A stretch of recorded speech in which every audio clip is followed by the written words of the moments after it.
أعوذ بالله من الشيطان الرجيم بسم الله الرحمن الرحيم وصلاة وسلام على رسول الله أيها المستمعون الكرام السلام عليكم ورحمة الله تعالى وبركاته.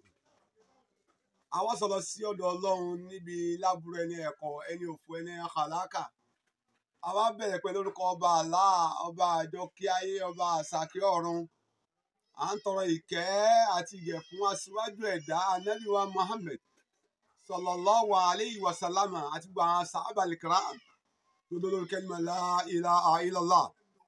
Ọlọ́run má jọ̀wọ́ ọ̀kẹ́rẹ́ kò ní ààrẹ nìkọ̀ọ̀kan wa. Mò ń kí gbogbo ẹ̀yin ọmọ ìyá wa káàkiri àgbáńláyé lórí ìkànnì inú ilé aláyọ̀ yìí tí a ń pè ní Imam Olúwakẹ́mi TV ní abẹ́ YouTube fóònù ẹnìkọ̀ọ̀kan wa. Wípé assalamu alaikum wa rahmatullahi ta'ala barakatuhu. Lẹ́yìn kíkí tí a kí ẹnìkọ̀ọ̀kan wa tán, ìbánisọ̀rọ̀ wa lónìí ó dá lórí nǹkan méjì. Ohun alákọ̀ọ́kọ́ ni pé ẹkún ọjọ́ alẹ́ ọmọ yahoo.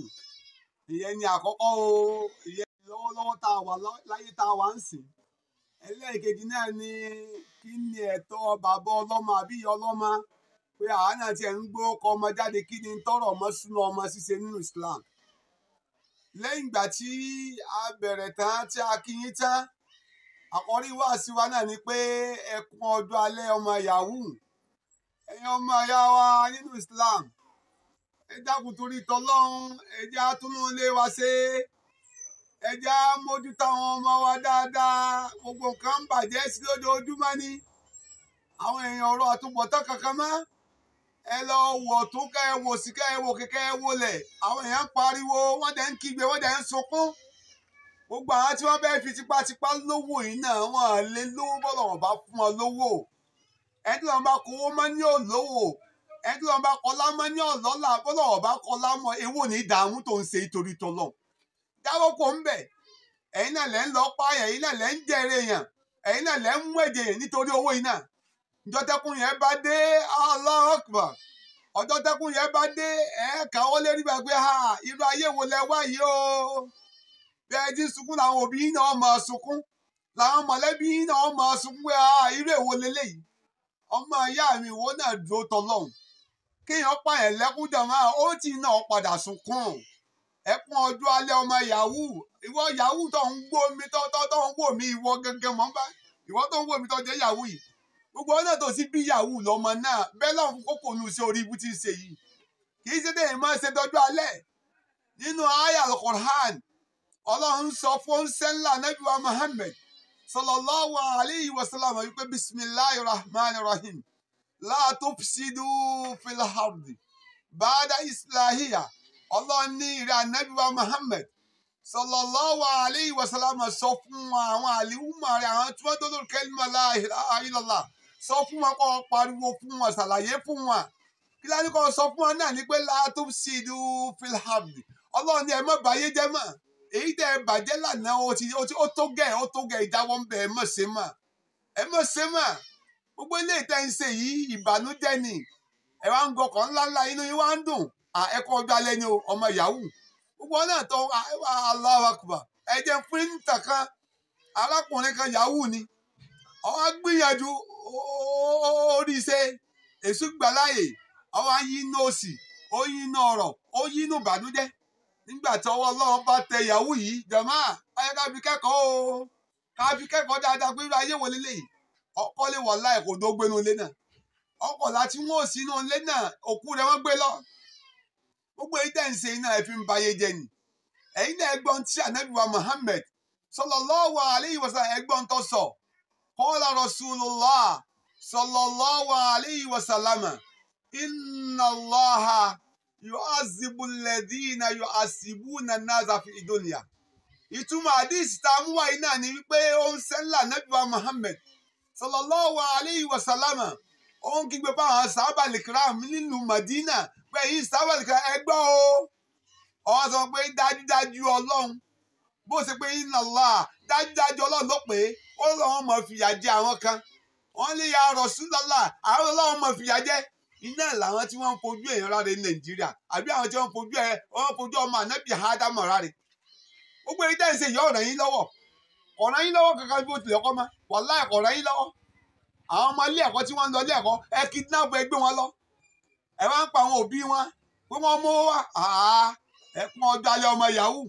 Gbogbo òun náà tó bá lọ lórí ibú lọ́mọ náà ẹ já wò dáadáa o, ẹ já wò dáadáa kẹ ẹ já mú tó lé bàbá. Nínú hadith Ànábì wa Muhammad sallallahu alayhi wa sallam, Ànábì sọ fún gbogbo àwọn sàhábà al-kiram kẹ ẹ máa gbọ́n tí mò ń sọ fún yín, ẹ gbọ́ ẹ tẹ́tí lóko kẹ ẹ gbọ́n tí mo sọ fún yín.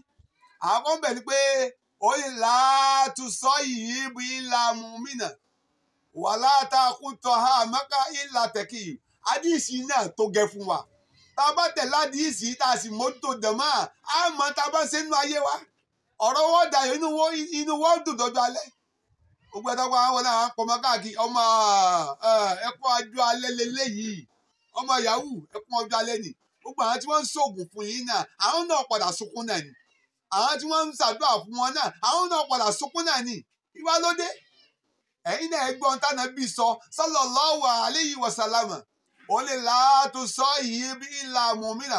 Ó lọ gbọdọ̀ bẹ́ẹ̀ nìkankan sọ̀rẹ́ o, má bẹ́ẹ̀ nìkankan sọ̀rẹ́ o. Ẹni tó lè bá sọ̀rẹ́ láyé òun náà ní kó jẹ́ olùgbàgbọ́ òdodo, ẹni tí ó máa kírun lásìkò rẹ̀, ẹni tí ó máa gbàwẹ̀ lásìkò rẹ̀, ẹni tí ó máa bọ̀wọ̀ fún fi Ọlọ́run lásìkò rẹ̀, ìyẹn ọba sọ̀rẹ́. Wàlá takùn tọ̀hàmọ́kà má bẹ́ẹ̀ nìkankan jẹ́ ìlà tẹ̀kì. Ayé tàwa wà ní ìsìnkán, ayé tí wàá bàjẹ́ kò tí wàá di rúdurùdu kò tí di rádaràdá báyìí. Jàmáà ẹja mọ tá a bá ń ṣe o. Gbogbo àyẹ̀ tá a kú òun lé wa láàárọ̀ tá a máa retí pé ọmọ mi wà níbi kan, ibo lọmọ rẹ wà. Ọmọ ó tọ̀ ńlẹ́ lójoojúmọ́ ni ọmọ rẹ lọ ilé ẹ̀kọ́ yóò lọ mọ́dásà tí wọ́n ti ṣe kẹ́lí mọ́lá ayélujára. Nítorí dábẹ́ náà ni pé ẹ jẹ́ ká mójútó nu ilé wa. Ìyẹn là á lò fi lè rí gbádùn nínú ọjọ́ àgbẹ̀ alhamdulilayi èmi náà soríire. Bó la ṣe à ń lọkọ ní ìsìn, bó la ṣe ń fẹ́ ìyàwó táwọn èèyàn ń fẹ́ ní ìsìn, ìyàwó títọ̀ kí wọ́n fẹ́, ìyàwó orí afẹ́fẹ́ náà ni yóò mọ polongo ara rẹ̀, ẹ bá bá mi o, ẹ bá fẹ́ mi o, mo ní ti sábìsì yìí o. Ṣé ìyàwó rẹ̀ lélẹ̀? Irú ẹ tó bá ti fẹ́ ìyàwó burúkú ọmọ burúkú náà ni ó padà bí. Ọlọ́run náà ti sọ́nà al-Qur'an. Ẹ̀yin náà ò tiẹ̀ lọ́wọ́ ayé al-Qur'an tọ́lọ́run sọ fún ànábì wa Muhammad sallallahu alayhi wa sallam nínú suratul Furqan. Wọ́n ní bismillahir rahmanir rahim rabbana hab lana min azwajina wa dhurriyyatina qurrata a'yunin waj'alna lil muttaqina imama. Àyà yìí náà tó gẹ́ fún wa. Tí ẹ̀yin bá lè bọ̀ tí ẹ̀yin bá lè máa tẹ̀ láyà yìí ìgbésí ayé rẹ̀ níbi ọ̀dà ìgbésí ayé rẹ̀ níbi yóò rọrùn fún láyé jàmá. Òun náà ò ní sí lára àwọn tí ó sunkún. Àyà al-Qur'an tó sọ fún wa náà ẹ jẹ́ á tẹ̀lé àyà al-Qur'an yìí dáadáa. Ọ̀jẹ̀ tí ó tẹ̀lé àyà al-Qur'an yìí wàláhì ẹ̀tọ́ náà ò ní là fún. Ẹ̀yin náà ẹgbọ́n tó lọ sọ Ọlọ́run ní bismillah ọ̀n bẹ́ẹ̀ nínú suratul Furqan. Ọlọ́run ní bismillahir rahmanir rahim rabbana hab lana min azwajina wa dhurriyyatina qurrata a'yunin waj'alna lil muttaqina imama. Àyà yìí náà tó gẹ́ fún wa ẹjọ́ ọ̀bẹ sunkún ọjọ́ alẹ́.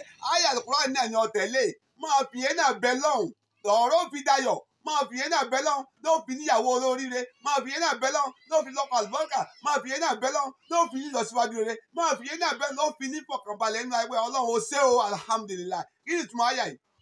Lẹ́yìn ìgbà táwa sọ̀rọ̀ sọ́dọ̀ Ọlọ́run níbi lábúrẹ́ ẹni ẹ̀kọ́ ẹni òfò ẹni kàlákà. Ọlọ́run ní ìrẹ́ ànábì wa Muhammad sallallahu alayhi wa sallam sọ pé Rabbana Olúwa wa hab lana min azwajina. Ìyàwó tó bá dá ní kó fi mí tọwọ́ kó fi ta mí lọ́rẹ. Kì í ṣe àwọn ìyàwó títọ̀, àwọn ìyàwó àwọn ẹ̀rẹ̀nà ẹ̀dá, àwọn ìyàwó Noah, kì í ṣe bí àwọn kan sọ. Hab lana min azwajina bó ti bẹ́ẹ̀ fún mi lọ́kọ aládùbáríkà.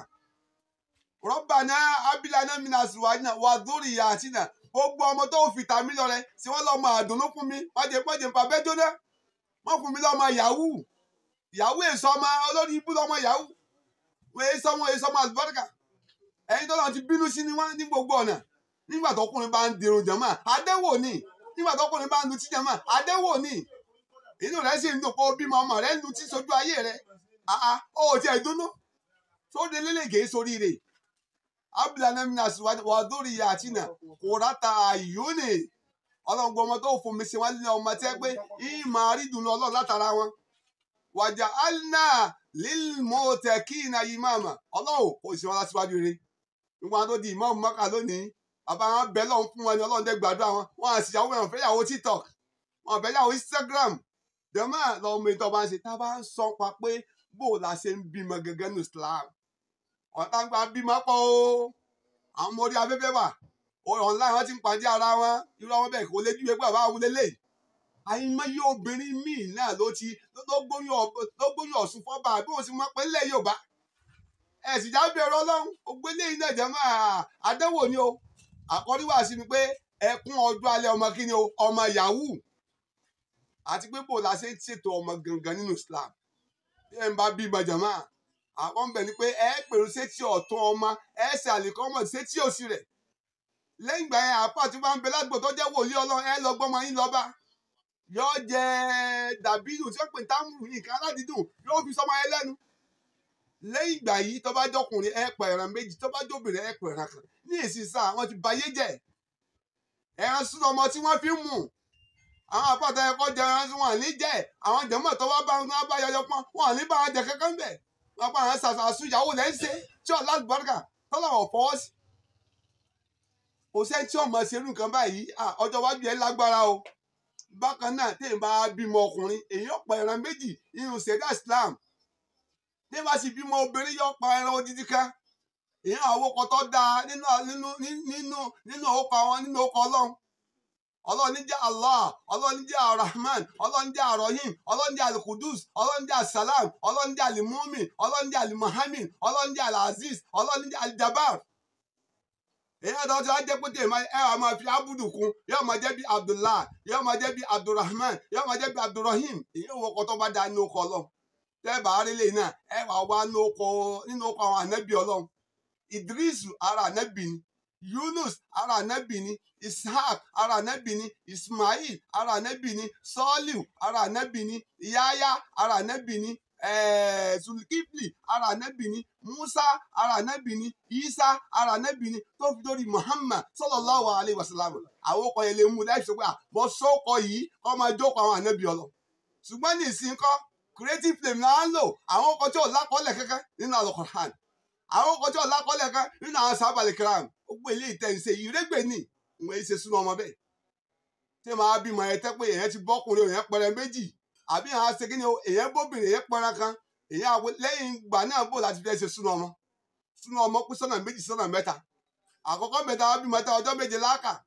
ọjọ́ keje súnú ọmọ alẹ́ gbókọ ọmọ jáde tápà ẹ máa bọ̀ ẹ wá ṣàjọ̀dún bí èèyàn bá sì láǹfààní ọjọ́ méje ẹ lè ṣe níjọ́ ọjọ́ kẹrìnlá bí èèyàn bá láǹfààní sí ọjọ́ kẹrìnlá ẹ lè ṣe ní 21 days ọjọ́ kẹrìnlélógún kò sí tó burú mbẹ̀ tẹ bá ṣe báyìí ẹ wà lójú ọ̀nà tọ́lọ́ àtọ́jú ọ̀nà ànábì wa Muhammad ní sallallahu alayhi wa sallam ìyẹn ni ó ràn yín lọ́wọ́ ni ó ẹ̀ fún yín pé eléyìí ẹ tẹ̀lé tọ́lọ́ lélẹ́yìí bó la ṣe à ń ṣe ní ìsín o mo dẹ́ ká fi dúpẹ́ ìrégbè la fi ń ṣe o àwọn yàrá àtọ́tílẹ̀ báyìí kí àìsà ìyàwó mi bímọ nì ẹ dáhùn sí ìdùnnú lélẹ̀ ẹ̀yin náà gbọ́n tọ́lọ́ ń sọ ní Al-Qur'an Ọlọ́run ní ìrà ànábì wa Muhammad sallallahu alayhi wa sallam owó bismillahir rahmanir rahim nínú Suratul Nisa Suratu Ali Imran Ọlọ́run ní bismillahir rahmanir rahim walladhi yusawwirukum fil arham kayfa yasha èèyàn máa dúpẹ́ lọ́dọ̀ Ọlọ́run ni o èèyàn máa dúpẹ́ ní ọpẹ́ wa pọ̀ gan o Ọlọ́run ní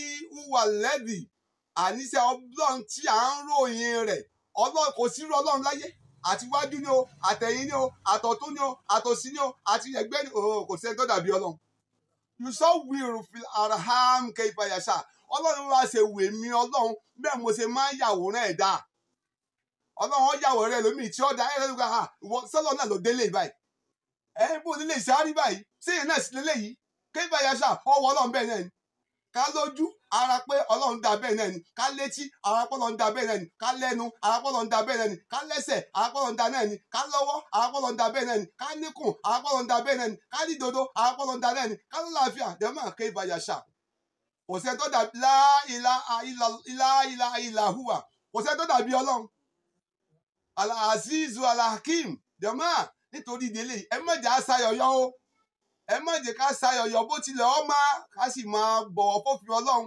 Òfin súná ọmọ leléyìí ẹja ṣe báyìí, òfin ìyàwó leléyìí ẹja ṣe báyìí, bó la ṣe ń tọ́mọ, bó la ṣe ń bímọ. Àlòmí kan bímọ lẹ̀ bí ẹja ni àwọn bẹ́ẹ̀ lè ṣe máa tọ́jú ọmọ. Nígbà tó bá bímọ tó rówó tó fọmọ rẹ lọ sílé ẹ̀kọ́ àdéhùn ni èyí ilé ké òjá àwọn ọmọ lọ, èyí ilé òjá àwọn ọmọ lọ. Àwọn àdàkudà ládùúgbò wọn máa lẹ mú wọn o, ọmọ bàbá lágbájá ni o. Ojú ò tiẹ̀ tì wọ gẹ́gẹ́ náà tó tiẹ̀ jóbi ọmọ. Ó yẹ kójú ó lè tì ọ́. Ó yẹ kójú ó lè tì ọ́ pé irú àdéhùn lélẹ̀. Ọmọ rẹ ń pariwo lọ́tọ̀, ọmọ rẹ ń pariwo lórí dáadáa lórí láburú náà ni. Ọ̀nà yìí ẹja kèsì dáadáa. Bí ẹ ṣe à ń gbọ́ mi yìí, ọ̀nà tí a tó jẹ́ solúsẹ̀ náà ni pé ká má gbàgbé àdìsẹ́lẹ̀ kejì. Tá a máa pé láàtú sọ́yìb ìlà mùmínà. Ànábì wa Muhammad sallallahu alayhi wa sallam ó ní bẹ́ẹ̀ ni kankan sọ̀rọ̀ o àbíkọ́ jẹ́ mùmíní. Wala taqutu amaka illa taqi. Ẹni tí ó sì máa jẹ́ tí ẹ máa bá jẹun ó ti kí ni o ọjọ́ olùbẹ̀rù Ọlọ́run. Èyí tẹ́ ń wò mí tẹ́ ń gbọ́ mi káàkiri àgbáńláyé ẹja mójútó rí ẹsẹ̀ wa, ẹja mójútó àwọn ọmọ wa, ẹ má jẹ́ inú ilé wa bàjẹ́. Ká sì máa rántí ìtàn Ànábì wa Lukman alayhi salatu wa salam. Ìtàn yìí dáa púpọ̀ o. Ó bímọ bó sì ṣe bímọ kò dé kéètì kò dé kára ọmọ yẹn balẹ̀. Ojoojúmọ́ náà ní sọ pé ìrẹ ọmọ mi, ìrẹ ọmọ mi, ìrẹ ọmọ mi etí ẹ̀ mélòó. Bó ṣe ń ṣe wá sí fọmọ tó ń ṣèdánilẹ́kọ̀ọ́ fún ẹjẹ́ àánú òtún nínú ilé wa sẹ̀. Akími sọlá oníṣòwò sóhun máa gbìrún dúró ìrún máa kírun. Ó yẹ kó pé eléyìí òfin Ọlọ́run lè máa ṣe dáadáa kó ń bí àyídá kó ń bí wà bàjẹ́. Ọwọ́ padà yẹ pé máa ṣe kí ni o máa ṣe sùúrù. Àyíká wà ní ọgbà sùúrù o, ọgbà sùúrù ẹ mọ̀jà sáré kọjá àlà ẹja dúró ti kádàrá ọlọ́mọṣẹ́ ìgbàdo ẹnì kọ̀ọ̀kan wa.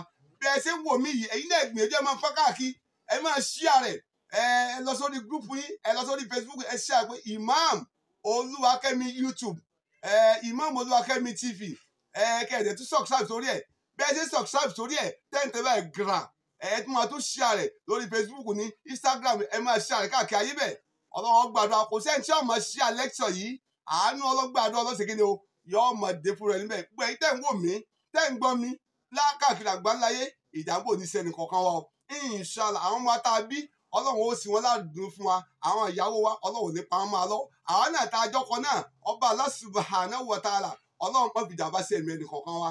Inshallah àtẹ̀yìn náà kò ti gba ọlọ́mọ jẹ́nà ọmọ sì wá ní ọmọ náà. Inshallah bismillahir rahmanir rahim. Rabbana la tuzigh qulubana ba'da idh hadaytana wa hab lana min ladunka rahmatan innaka antal wahhab. Rabbana hab lana min azwajina wa dhurriyyatina qurrata a'yunin waj'alna lil muttaqina imama. Rabbana atina fid dunya hasana wa fil akhirati hasana wa qina azaban nar. Subhana rabbik rabbil izzati amma yasifun wassalam alal mursalin walhamdulillahi rabbil alamin.